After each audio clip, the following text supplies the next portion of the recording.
Hi friends, welcome to Indian info channel. Friends, ఈరోజు నేను బాంబే కాలనీలోనే మన జీ బ్లాక్లో ఒక సేవా సంస్థ దగ్గర ఉన్నాను. అదే వచ్చేసి మన కోమటి శేష సాయి అనేసి అయితే ఉంది సేవా సంస్థ, వృద్ధులది అనమాట. ఇక్కడ చాలామంది మాకు తోచినంత వరకు వచ్చి సహాయం అయితే చేస్తూ ఉంటారు. ఈరోజు నేను కూడా భోజనం ఒక ఏర్పాటు అయితే ఒక పూటకి చేయడం జరిగింది.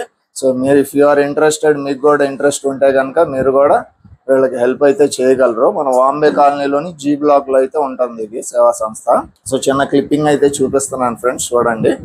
ఫ్రెండ్స్, మరి వృద్ధాశ్రమంలో మరి వృద్ధులు ఈ రకంగా ఇక్కడ ఉండటం చూసి ఒక రకంగా మనసుకి చాలా ఇబ్బందికరంగా అనిపిస్తుంది. కానీ తప్పదు. మరి వీళ్ళు ఎలాంటి పరిస్థితులు ఇక్కడ వచ్చి నివసిస్తున్నారు అన్నది మరి వీళ్ళకి కనుక్కుంటే మనసు చివుక్కమనొచ్చు.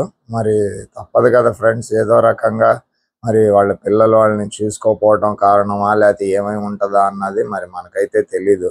సో మనకి చేతనైన వరకు మనం సహాయం చేయడంలో తప్పులేదు. సో ఈ రోజైతే నేను ఈ రకంగా వీళ్ళకి ఒక పూట భోజనం అయితే పెట్టగలుగుతున్నాను. సో అయితే మరొకసారి మళ్ళీ ట్రై చేస్తాను ఫ్రెండ్స్. చూడండి, నాకు చేతనైనంత వరకు నేను నా చేతులారా వీళ్ళకి వడ్డించడం జరుగుతుంది. ఇది ఎక్కడో బయట కొన్నది కూడా కాదు, మా స్వయాన మా ఇంట్లో చేసి మేము తినే వస్తువునే మేము ఇక్కడైతే పెట్టడం జరుగుతుంది.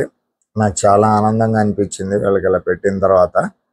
కొద్దిగా పెడతానండి, అవసరం వస్తే అడగగలరు, మళ్ళీ చేస్తాను. నేను పెద్దవారు కాబట్టి మీకు ఏది ఎంత కావాలో తింటా ఉండండి, మళ్ళీ వేడివేడిగా వడ్డిస్తా. మరి ఇలాంటి వాళ్ళకి అండగా ఉంటూ ఆశ్రమం నడుపుతున్న వాళ్ళకు కూడా ధన్యవాదాలు తెలుపుకోవాలి. సో మన జీవితం మనం బతుకుతూ మరి ఇలాంటి వాళ్ళకు కూడా ఆసరాగా ఉండటం మామూలు విషయం కాదు.